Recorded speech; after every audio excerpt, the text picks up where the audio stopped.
नमस्कार, master stroke में आप सभी का बहुत बहुत स्वागत है। आपके साथ हूं मैं रुबिका लियाकत।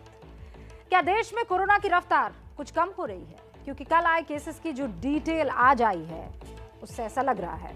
इसके अलावा आज भी देश के कई हिस्सों से पिछले कुछ दिनों की तुलना में कम केसेस रिपोर्ट हुए हैं। जैसे दिल्ली और मुंबई में यहाँ लगातार केसेस कम हो रहे हैं।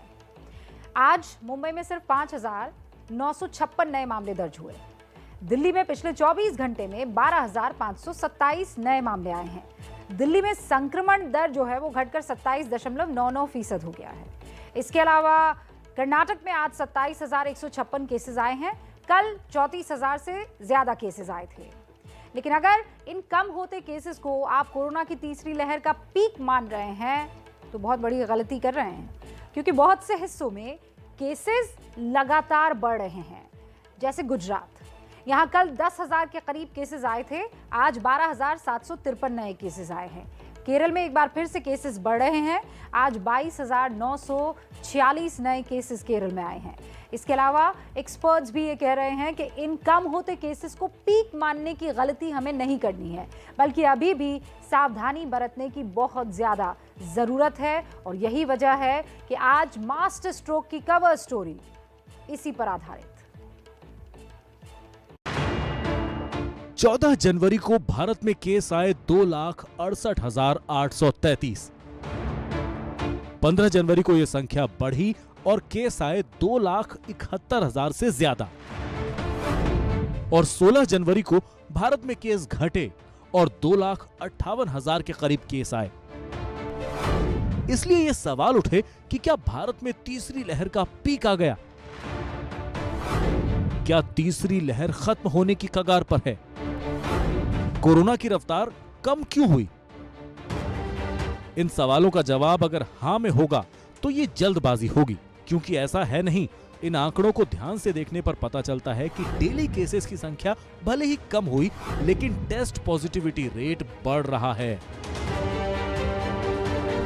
14 जनवरी को जब 2,68,000 केस आए तो टेस्ट पॉजिटिविटी रेट 16.66% था। फिर 15 जनवरी को जब 2,71,000 केस आए तो पॉजिटिविटी का दर 16.28% था।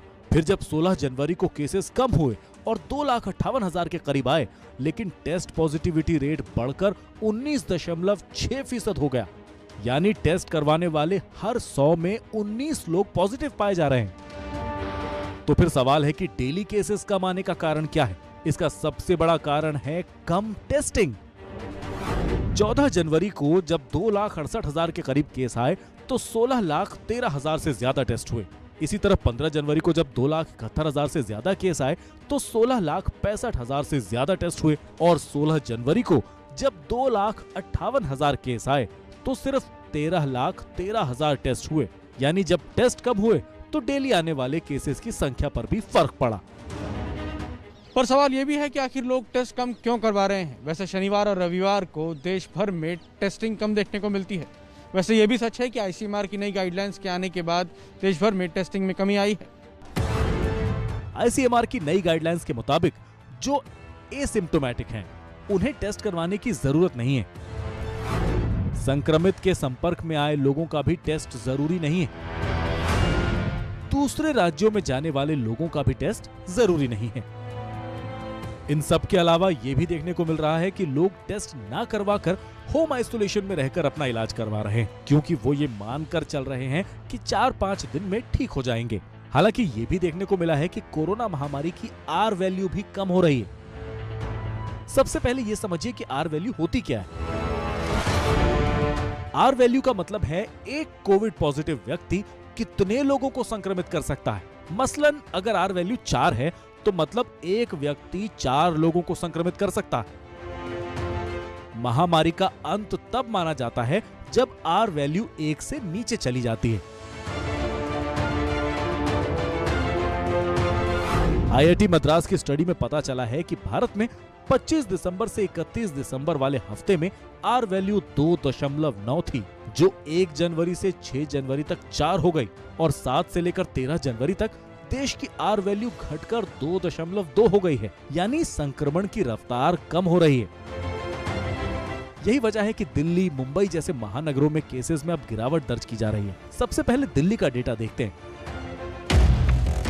13 जनवरी को दिल्ली में एक दिन में 28,800 केस आए, जो 14 जनवरी को घटे और एक दिन में 24,000 के करीब केस आए। 15 जनवरी को 20,700 के करीब और 16 जनवरी को 18,000 के करीब केसेस सामने आए। इसी तरह मुंबई में भी केस लगातार कम हो रहे हैं। मुंबई में भी 13 जनवरी को 13,700 केस आए थे। 14 जनवरी को कम हुए केसेस और 11,300 के करीब मामले सामने आए। 15 जनवरी को करीब 10,600 मामले सामने आए और 16 जनवरी को और कम होकर केसेस 7,800 ही रह गए। अगर हम मेट्रो सिटीज़ की बात करें, दिल्ली, मुंबई, तो अभी हम कह सकते हैं कि ये पीक पे है और अगले 1-2 हफ्ते में केसेस कम होना शुरू हो जाएंगे, जिस तरह से हम ट्रेंड देख रहे हैं। लेकिन हाँ, जैसे कि हमने पिछले साल भी देखा था कि बाकी एरियाज़ में, जैसे नॉर्थ ईस्ट में, रूरल एरियाज़ में हो सकता है कुछ समय तक रहे, तो ये peak state by state, region by region vary करेगा। लेकिन ये हम कह सकते हैं जिस तरह का ट्रेंड चल रहा है, फरवरी 15 तक केसेस हर जगह से कम होना शुरू हो जाएगा। लेकिन अभी देश के 5 राज्यों में चुनाव होने हैं। पार्टियां ऐसे ही घर घर जाकर प्रचार कर रही हैं। कल छत्तीसगढ़ के मुख्यमंत्री भूपेश बघेल ने नोएडा में ऐसे ही घर घर जाकर कांग्रेस के लिए वोट मांगे। बघेल के साथ नियमानुसार 5 लोग ही थे, लेकिन गलियों में इस दौरान काफी भीड़ जुटी थी। अब उनके खिलाफ FIR दर्ज हुई है। मुझ पे कार्रवाई हुई, अच्छा किया आपने, लेकिन और लोग जो कर रहे हैं भारतीय जनता पार्टी के लोग, उस पर कार्रवाई क्यों नहीं हो रही है? और 5 दिन से कर रहे हैं। मैं तो कल गया, अभी फिर आप उत्तर प्रदेश जा रहे हैं? फिर जाऊंगा। आखिर चुनाव है, हम राजनीतिक दल के लोग हैं, तो हम लोग प्रचार नहीं करेंगे तो क्या करेंगे? तो निर्वाचन आयोग को बताना चाहिए, फिजिकली जाके बताना चाहिए कि इस प्रकार से होगा प्रचार, वो करके बता दें, हम लोग वैसे ही करेंगे। डर इस बात का भी है कि जैसे ही इन पार्टियों को बड़ी बड़ी रैलियां करने की इजाजत मिलेगी, तुरंत कोरोना की रफ्तार फिर से बढ़ सकती है। जैसे 23 जनवरी से गृह मंत्री अमित शाह का यूपी में बड़ा कार्यक्रम है, वो यूपी के हर जिले में जाएंगे, पूरे उत्तर प्रदेश का दौरा करेंगे। जाहिर सी बात है कि उनकी सभाओं में भीड़ भी आएगी, तो क्या फिर कोरोना फैलने का डर नहीं है? अब एक ऐसी खबर जिस पर आप फख्र महसूस करेंगे, गौरवान्वित करने वाली खबर है। देश में वैक्सीनेशन की अब बात करनी है, जिसे 1 साल हो चुका है। 16 जनवरी 2021 को भारत में कोरोना जैसी महामारी के खिलाफ वैक्सीनेशन शुरू हुआ था। तब से अब तक भारत के वैक्सीन कार्यक्रम ने बहुत से रिकॉर्ड्स तोड़े हैं और अभी भी पूरी आबादी को वैक्सीन नहीं दी है। लेकिन भारत के इसी वैक्सीनेशन प्रोग्राम की वजह से करोड़ों लोगों की जान बची है। दूसरी लहर में भारत के हालात को आप याद कीजिए और फिर सोचिए कि तीसरी में ये कितने भयानक हो सकते थे और इस भयावहता में कमी क्यों आई है। आपको बस एक ही जवाब मिलेगा, जवाब है वैक्सीनेशन।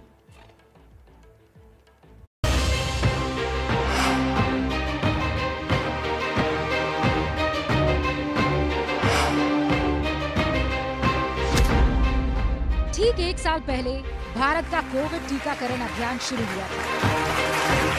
16 जनवरी को भारत के एम्स के सैनिटेशन वर्कर मनीष कुमार को पहला टीका लगा था।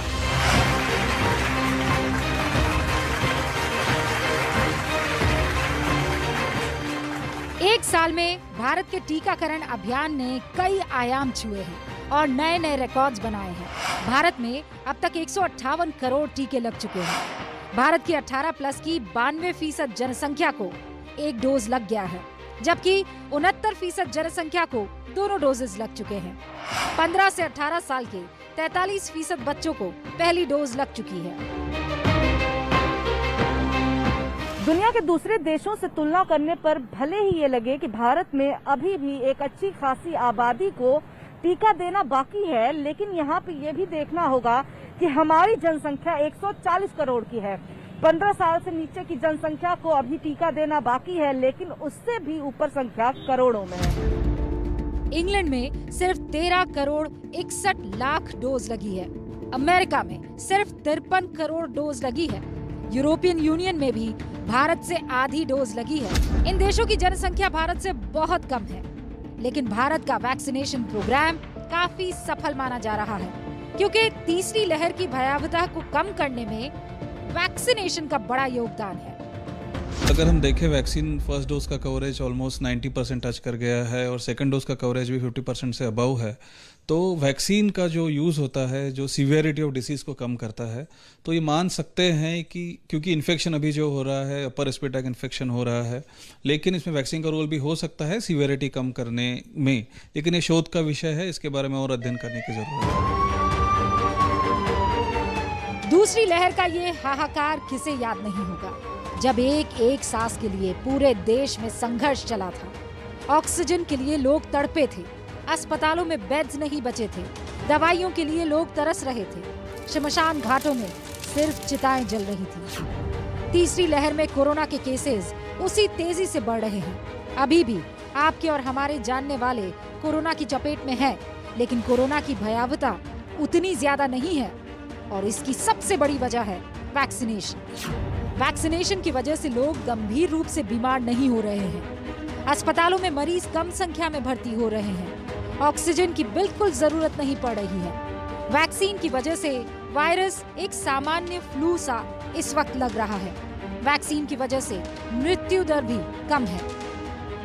देखिए, वैक्सीन के बारे में जो हमें जानकारी थी वो यही जानकारी थी कि अगर इन्फेक्शन होता भी है तो बीमारी सीवियर नहीं होगी और मृत्यु दर कम रहेगी।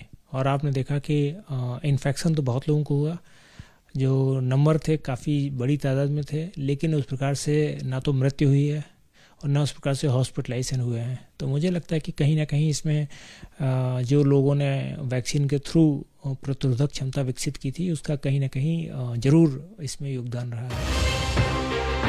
जिस तरह से कोरोना के अलग अलग वेरिएंट का हमला हो रहा है, जानकार भी मान रहे हैं कि नए वेरिएंट के हिसाब से एक नई वैक्सीन बनानी पड़ सकती है।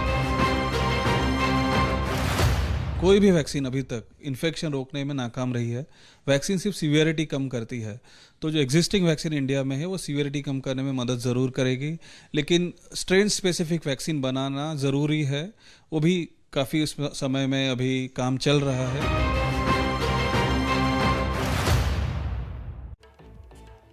आपको पता है, दुनिया के डेवलप्ड विकसित देशों में वैक्सीन को लेकर डर, वैक्सीन लगाने को लेकर नानुकुर हिंदुस्तान से कई ज्यादा है। रशिया में यानी रूस में 35% है और हिंदुस्तान में, जिसे वैक्सीन हेजिटेंसी कहते हैं, वो 5% है। तो वैक्सीनेशन का फायदा क्या है वो हिंदुस्तान की जनता महसूस कर रही है। इस तीसरी लहर में भारत की एक बड़ी जनसंख्या को वैक्सीन लगी हुई है और इसीलिए तीसरी लहर की जो भयावहता है और जो परेशानी है वो उस पीक पर, उस लेवल पर हमें नहीं दिख रही जो दूसरी में दिखी थी।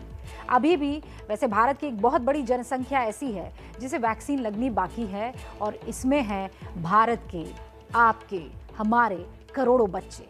15 से 17 साल के बच्चों को तो वैक्सीन लग रही है, लेकिन अब खबर ये मिल रही है कि 12 से 14 साल के बच्चों को भी वैक्सीन लगाने की तैयारी सरकार ने कर ली है। पूरी रिपोर्ट देखिए आप।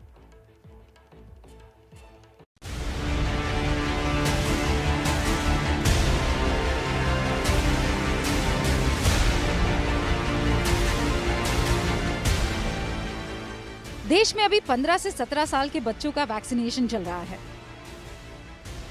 और ये सवाल उठ रहा है कि इससे छोटे बच्चों को टीका कब लगेगा। देश के बच्चों की एक अच्छी खासी जनसंख्या है और कोरोना की चपेट में भी बच्चे आ रहे हैं, लेकिन अभी जो जानकारी मिल रही है उसके मुताबिक 12 से 14 साल के बच्चों का टीकाकरण मार्च से शुरू हो सकता है। 12 से 14 साल के बच्चों की संख्या करीब 9 से 10 करोड़ है। ऐसे में 15 से 17 साल के बच्चों के टीकाकरण पूरा होने के बाद छोटे बच्चों को वैक्सीन दी जाएगी। अभी 15 से 17 साल के बच्चों को वैक्सीन दी जा रही है, उसके बाद वैक्सीन की दूसरी डोज उन्हें दी जाएगी। 15 से 17 साल के बच्चों का वैक्सीनेशन 3 जनवरी को शुरू हुआ था। इस एज ग्रुप के 3 करोड़ 45 लाख से ज्यादा बच्चों को पहली डोज लग चुकी है। सिर्फ 13 दिनों में ही इस उम्र के करीब 45% बच्चों को वैक्सीन दी जा चुकी है। जनवरी के अंत तक 15 से 17 साल के 7 करोड़ 40 लाख बच्चों को पहली डोज लग जाएगी। फरवरी की शुरुआत से बच्चों को दूसरी डोज भी दी जाएगी। ये उम्मीद है कि फरवरी के अंत तक सारे बच्चों को वैक्सीन की दूसरी डोज भी लग जाएगी और इसी के बाद मार्च से 12 से 14 साल के बच्चों को वैक्सीन दी जाएगी। सवाल ये भी है कि 12 से 14 साल के बच्चों को वैक्सीन कौन सी दी जाएगी, क्योंकि ये सवाल बच्चों का है। 15 से ज्यादा उम्र के बच्चों को अभी कोवैक्सीन दी जा रही है, इसीलिए उम्मीद की जा रही है कि यही वैक्सीन छोटे बच्चों को भी दी जाएगी। हालांकि इसके अलावा 12 साल से ज्यादा के बच्चों के लिए ज़ाइकोव डी वैक्सीन भी अप्रूव्ड है। सीरम इंस्टीट्यूट की 2 से 17 साल के बच्चों की कोवोवैक्स का तीसरे फेज का ट्रायल चल रहा है। 5 से 18 साल के बच्चों के लिए बायोलॉजिकल ई लिमिटेड के तीसरे फेज का ट्रायल चल रहा है। इसके अलावा 12 से 17 साल के बच्चों के लिए जॉनसन एंड जॉनसन की वैक्सीन का भी तीसरे फेज का ट्रायल चल रहा है। बच्चों को कोरोना के संक्रमण से बचाने के लिए सरकार को जल्द से जल्द वैक्सीनेशन प्रोग्राम शुरू कर देना चाहिए, क्योंकि दुनिया के ज्यादातर मुल्कों में बच्चों को वैक्सीन दी जा रही है। हिंदुस्तान ने कोरोना से बड़ी लड़ाई लड़ी है और ये आपके बगैर मुमकिन नहीं था। अभी भी आपको अपना पूरा ख्याल रखना है, कोरोना को हराना है। अब संयुक्त अरब अमीरात यानी यूएई की राजधानी अबू धाबी के एयरपोर्ट पर हुए हादसे की खबर आप तक पहुंचानी है। इस हमले में 2 भारतीय और 1 पाकिस्तानी नागरिक की मौत हुई है। हमले में 6 लोगों की जख्मी होने की खबर बताई जा रही है। जो खबर हमारे पास आई है उसके मुताबिक हमला ड्रोन के जरिए किया गया और हमले की जिम्मेदारी ईरान समर्थित हूती विद्रोहियों ने ली है।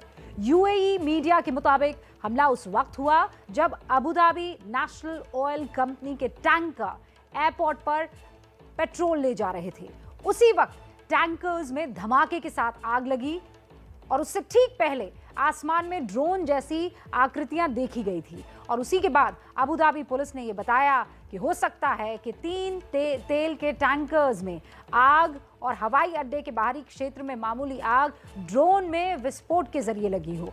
इस बीच हूती ने एक और बयान जारी कर यूएई को और हमले की चेतावनी दी है। Commented on the suspected attack on Agna. Investigation is on. Let's wait for the investigation, and the police will issue it.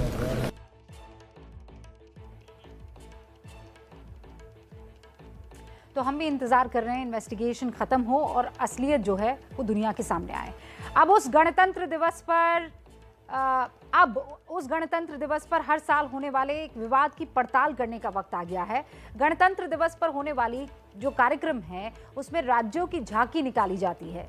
ये झांकी पिछले कई सालों से राज्य और केंद्र के बीच विवाद की वजह रही है। इस साल भी इसे लेकर केंद्र और राज्य के बीच आपत्तियां शुरू हो गई है। सबसे पहले हम आपको इस साल शुरू हुए विवाद के बारे में बता देते हैं। इस साल की 26 जनवरी की परेड में पश्चिम बंगाल की झांकी को जगह नहीं मिली। इसके बाद ममता बनर्जी पीएम मोदी को पत्र लिखती हैं, आपत्ति जताती हैं। इसी तरह आपत्ति केरल और तमिलनाडु ने भी पत्र लिखकर जताई है। इन तीनों राज्यों में परेड में झांकी को शामिल करने की मांग की है, क्योंकि झांकी क्षेत्रीय गौरव से जुड़ा हुआ विषय हमेशा से रहा है। ये विवाद पिछले कई सालों से चल रहा है, जिसे केंद्र और राज्य के बीच एक फ्लैश पॉइंट की तरह देखा जाने लगा है। और इसीलिए ये जानना जरूरी है कि गणतंत्र दिवस में राज्यों की झांकी का चुनाव होता कैसे है। दरअसल झांकी के चुनाव के लिए एक समिति बनती है। इस समिति में कला, संस्कृति, संगीत जैसे कई और क्षेत्रों के विशेषज्ञ शामिल किए जाते हैं। ये विशेषज्ञ हर राज्य की झांकी के प्रस्ताव पर चर्चा करते हैं। झांकी के विषय, अवधारणा, डिजाइन, विजुअल इफेक्ट्स के आधार पर डिसीजन लिया जाता है। समिति फैसला लेती है। समारोह में उपलब्ध समय के आधार पर झांकियों को हरी झंडी भी दी जाती है कि कितना प्रोग्राम को वक्त मिलेगा। इस बार तमिलनाडु, केरल और पश्चिम बंगाल के प्रस्तावों को इसी प्रक्रिया के तहत विशेषज्ञ समिति ने खारिज किया है। उत्तर प्रदेश की लड़ाई पहले चरण के मतदान की ओर अब बढ़ रही है। समाजवादी पार्टी अध्यक्ष अखिलेश यादव ने आज मीडिया के कैमरों के सामने हाथों में अनाज लिया, अन्न संकल्प लिया और इस अन्न संकल्प के साथ किसानों से वादों का एक पिटारा जो है वो भी खोला, वोटों की अपील भी की, उसका तड़का लगाया। अन्न संकल्प पूरा होते ही अखिलेश ने किसानों के लिए जो पिटारा खोला, लगभग उसमें वही कस्में दोहराई गई जो हर चुनाव से पहले कोई भी राजनीतिक दल करता है। वादों के पिटारे के साथ अखिलेश किसानों को लखीमपुर कांड की याद दिलाना नहीं भूले, क्योंकि अखिलेश के निशाने पर पहले चरण वाले चुनावी क्षेत्र थे जहां किसान के हाथ में जीत हार का सेहरा होता है। अखिलेश के इस अन्न संकल्प में छिपे वोट के गणित को समझने के लिए मास्टर स्ट्रोक की अब ये इन डेप्थ पॉलिटिकल रिपोर्ट्स देखिए।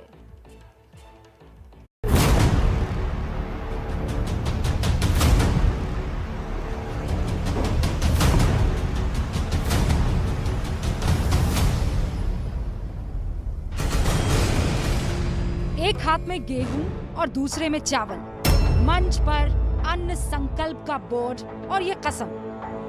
हम सभी लोग संकल्प लेते हैं, जिन्होंने किसानों पर अन्याय और अत्याचार किया उनको हराएंगे और हटाएंगे।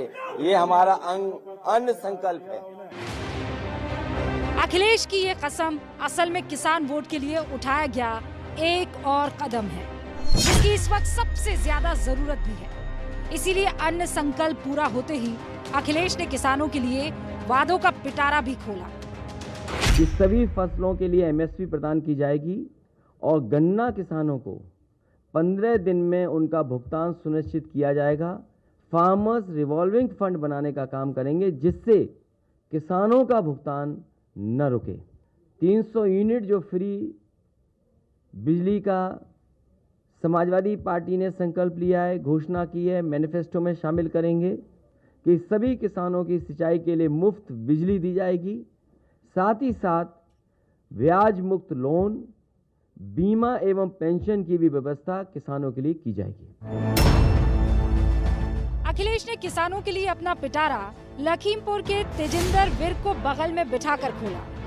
कहा जाता है कि तेजिंदर विर्क जीप कांड में जख्मी हुए थे।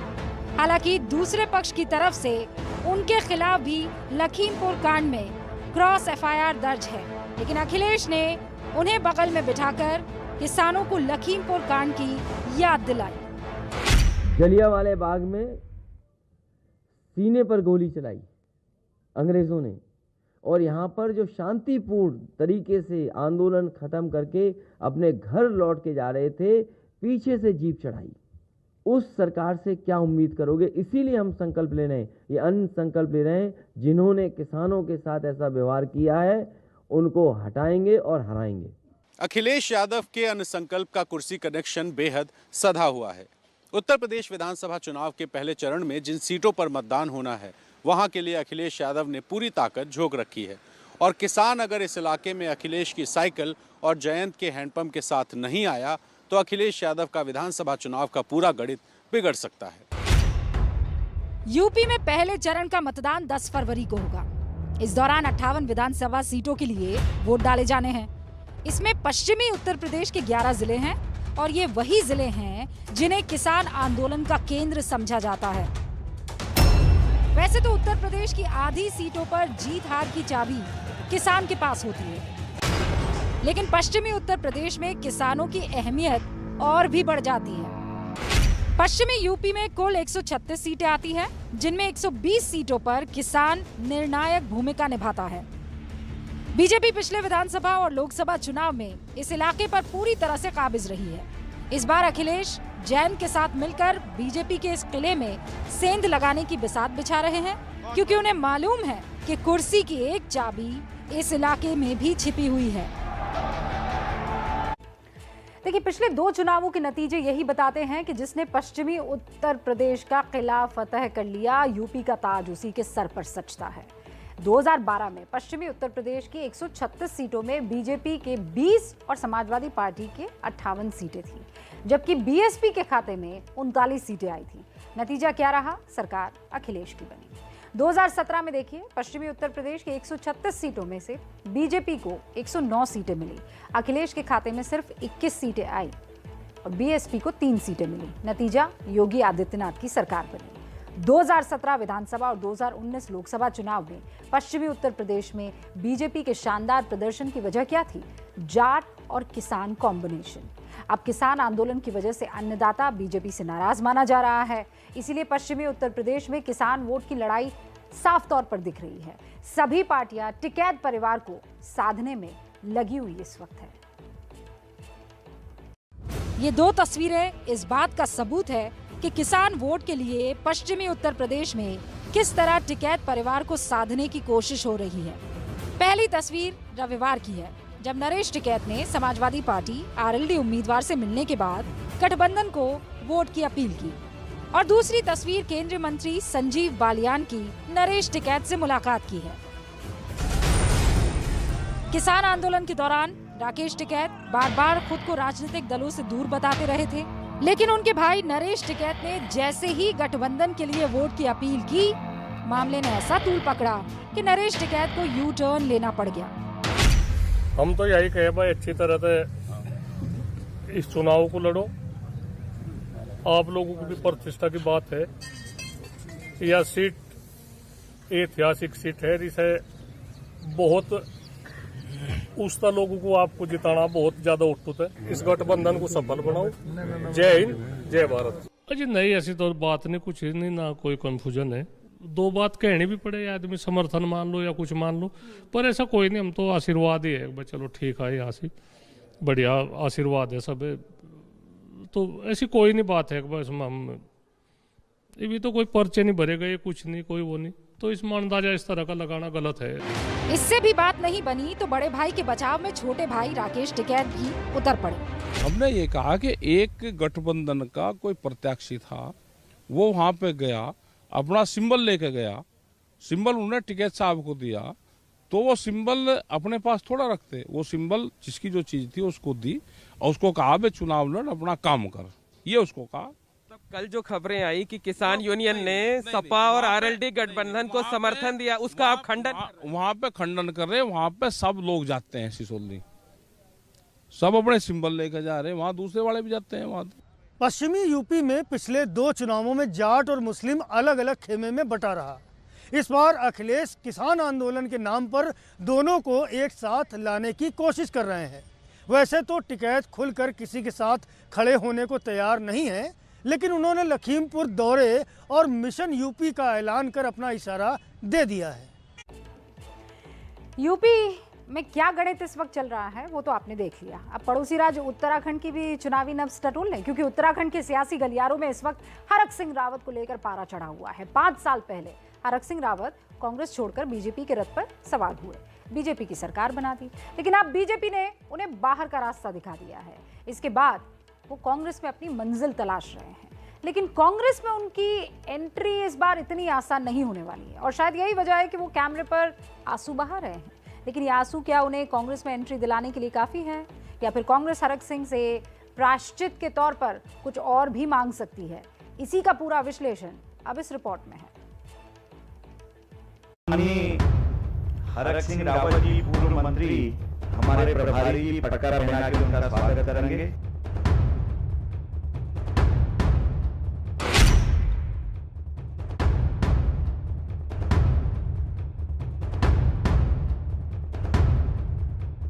सच कहना अगर बगावत है दोस्तों, तो समझ लो हम बागी हैं, और उत्तराखंड के हित में, उत्तराखंड को बचाने के लिए अगर ये बगावत हरीश रावत जी के खिलाफ, ऐसे भ्रष्ट कांग्रेस के खिलाफ अगर हमको आज हमने की है, तो हमें अपने आप पे गर्व है।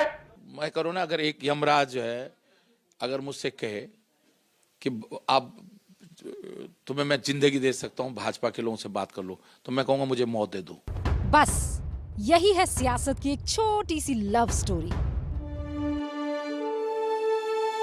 एक यमराज है अगर मुझसे कहे कि आप तुम्हें मैं जिंदगी दे सकता हूं, भाजपा के लोगों से बात कर लो, तो मैं कहूंगा मुझे मौत दे दो। 5 साल पहले कांग्रेस की सरकार गिराकर कमल का दामन थामने वाले हरक सिंह रावत आज चुनाव से पहले आंसू बहा रहे हैं। मतलब अपनी बात को, गलत बात को, तुमसे गलती हो गई, तुमने सोशल मीडिया की गलत खबरों पे देश चला रहे हो, सोशल मीडिया की गलत खबरों पे मेरे को निकाला पार्टी से, और अब उसके बाद ये आरोप लगा रहे हो। और कल इन्होंने मुझसे कहा हम आपको दोनों टिकट दे रहे हैं, मैं इनसे कह रहा मैं नहीं लड़ना।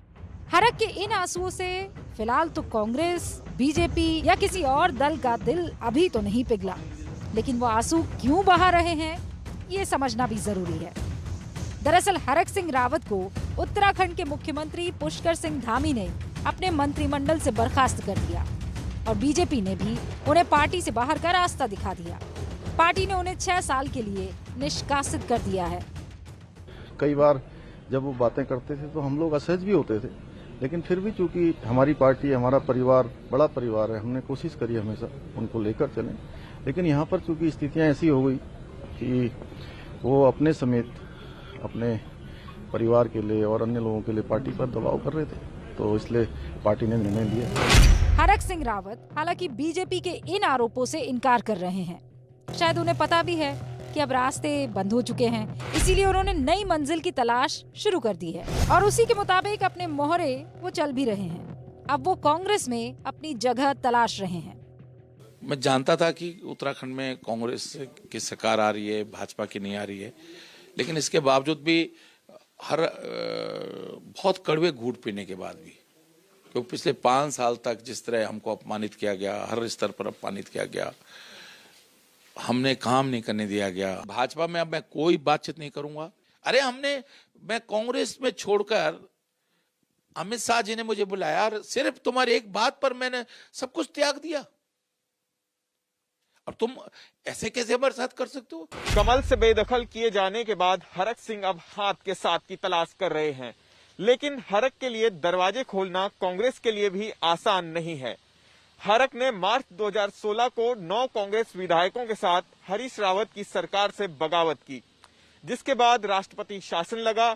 हरीश रावत ने सुप्रीम कोर्ट की लड़ाई से फिर कुर्सी तो हासिल करी, लेकिन सरकार ज्यादा दिन तक नहीं चली और हरीश रावत अब शायद ये सब कुछ भूले नहीं हैं। एक आयाम सत्तारूढ़ दल और 5 साल उसकी ज्वलंत विफलताएं, जो दिन के उजाले की तरीके से चीख चीख करके कह रही हैं कि आप उन विफलताओं का आकलन कर सकते हैं। हरीश रावत सियासत के मंझे हुए खिलाड़ी हैं, इसीलिए वो हरक के नाम पर हामी भी नहीं भर रहे और इनकार भी नहीं कर रहे हैं। एंट्री के फैसले की जिम्मेदारी वो पार्टी पर डालते हैं, लेकिन माफी से कम वो भी राजी नहीं है। माफी के साथ साथ कांग्रेस और क्या मांग सकती है हरक सिंह रावत से, अब ये देखना है।